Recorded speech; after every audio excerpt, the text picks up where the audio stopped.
कहानी शुरू होती है। बहुत समय पहले की बात है। एक छोटे से गांव में हरिराम नाम का किसान रहता था।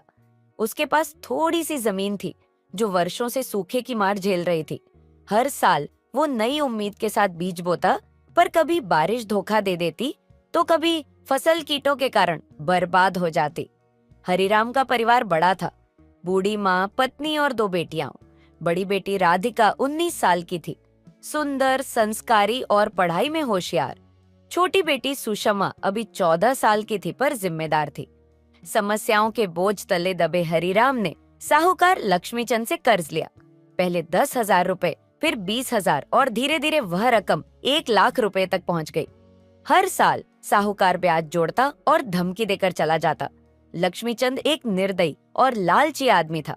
उसका स्वभाव बहुत ही कड़वा और चालाक था। हर महीने वह हरिराम के घर आता और दहाड़ कर कहता, हरिराम, कब तक टालता रहेगा? कर्ज चुकाता है या अपनी बेटी राधिका की शादी मुझसे करा देता है?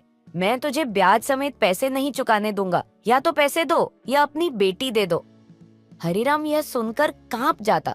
वो जानता था कि लक्ष्मीचंद जैसे बूढ़े और घिनौने इंसान से अपनी बेटी की शादी करवाना मौत के बराबर है। लेकिन रास्ता क्या था? खेत सूखे, पैसे नहीं, काम नहीं। गांव वालों से मदद मांगी, लेकिन सभी डरे हुए थे। लक्ष्मीचंद का गांव में बहुत प्रभाव था। पुलिस भी उसकी जेब में थी। राधिका सब कुछ सुनती थी। उसे पिता का दुख समझ आता था, लेकिन उसने कभी हार नहीं मानी। वह पिता को रोज हिम्मत देती, बाबूजी, कोई रास्ता जरूर निकलेगा, भगवान पर भरोसा रखिए। लेकिन भगवान ने भी जैसे चुप्पी साध रखी थी। एक दिन लक्ष्मीचंद फिर आया।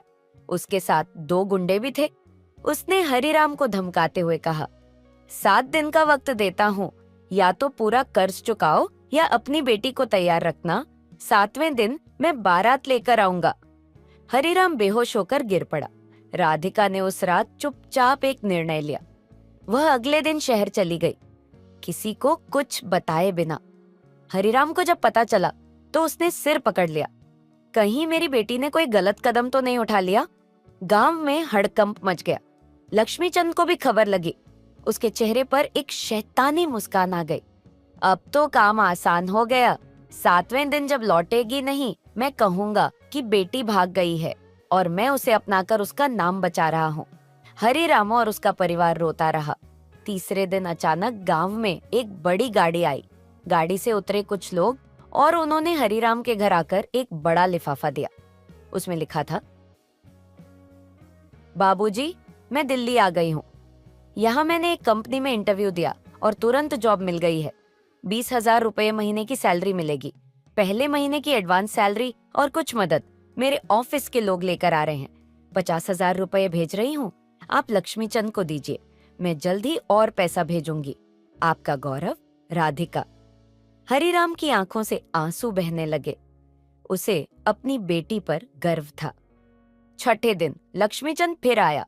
हरिराम ने उसे 50,000 रुपये थमाए और कहा, आगे और पैसे जल्दी आ जाएंगे। लक्ष्मीचंद गुस्से में बोला, ये क्या मजाक है? मैं ब्याज समेत 1.5 लाख मांग रहा हूँ और तू 50,000 दे रहा है। कल मैं बारात लेकर आऊंगा। हरिराम ने हाथ जोड़ दिए, लेकिन कोई असर नहीं पड़ा। 7वां दिन आया। सुबह सुबह लक्ष्मीचंद ढोल नगाड़ों के साथ बारात लेकर पहुंच गया।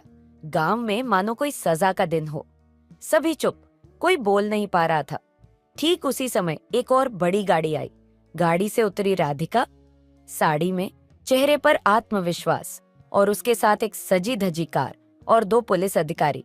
राधिका ने गाड़ी से उतरते ही लक्ष्मीचंद की ओर देखा और कहा, ठहरिए, आज से पहले आप गरीबों का शोषण करते थे, लेकिन अब आपका खेल खत्म। पूरा गांव चौंक गया।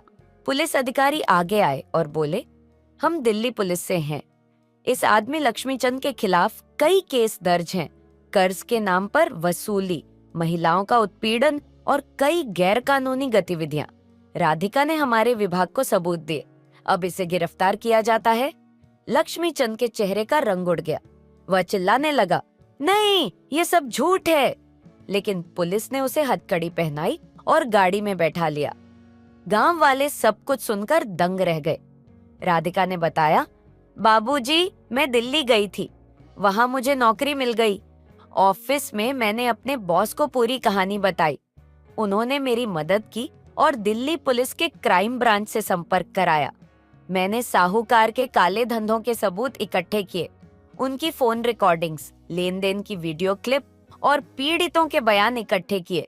पुलिस ने छापेमारी की योजना बनाई और आज ये शैतान अपने पापों के साथ पकड़ लिया गया।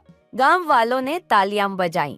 लक्ष्मी चंद की गिरफ्तारी के बाद गांव में उत्सव का माहौल हो गया। हरिराम का सिर गर्व से ऊंचा हो गया। उसकी बेटी राधिका ने दिखा दिया कि हिम्मत, दिमाग और सही निर्णय से किसी भी मुश्किल को हराया जा सकता है। राधिका ने आगे चलकर गांव की लड़कियों के लिए एक शिक्षा केंद्र खोला ताकि कोई भी लड़की सिर्फ मजबूरी का शिकार न बने, बल्कि अपने अधिकार के लिए लड़ सके। हरिराम ने भी साहस और धैर्य का उदाहरण बनकर अपने खेत में फिर से मेहनत शुरू की। बारिश आई और इस बार फसल अच्छी हुई। धीरे धीरे उनका जीवन पटरी पर आ गया। इस कहानी से क्या सीख मिलती है? कभी भी परिस्थितियों से हार नहीं माननी चाहिए। शोषण करने वालों के खिलाफ आवाज उठाना जरूरी है। ज्ञान, साहस और धैर्य से बड़ा संकट भी हल किया जा सकता है। बेटियां किसी से कम नहीं होती। वे परिवार और समाज दोनों को बचा सकती हैं। ईमानदारी और बुद्धिमानी से काम लेने वाले लोग ही असली विजेता होते हैं। अगर आपको यह कहानी पसंद आई हो तो चैनल अली कहानियां ऑल टीवी को सब्सक्राइब कीजिए, वीडियो को लाइक कीजिए और अपने दोस्तों के साथ शेयर करना मत भूलिए। फिर मिलते हैं एक और नई और प्रेरक कहानी के साथ।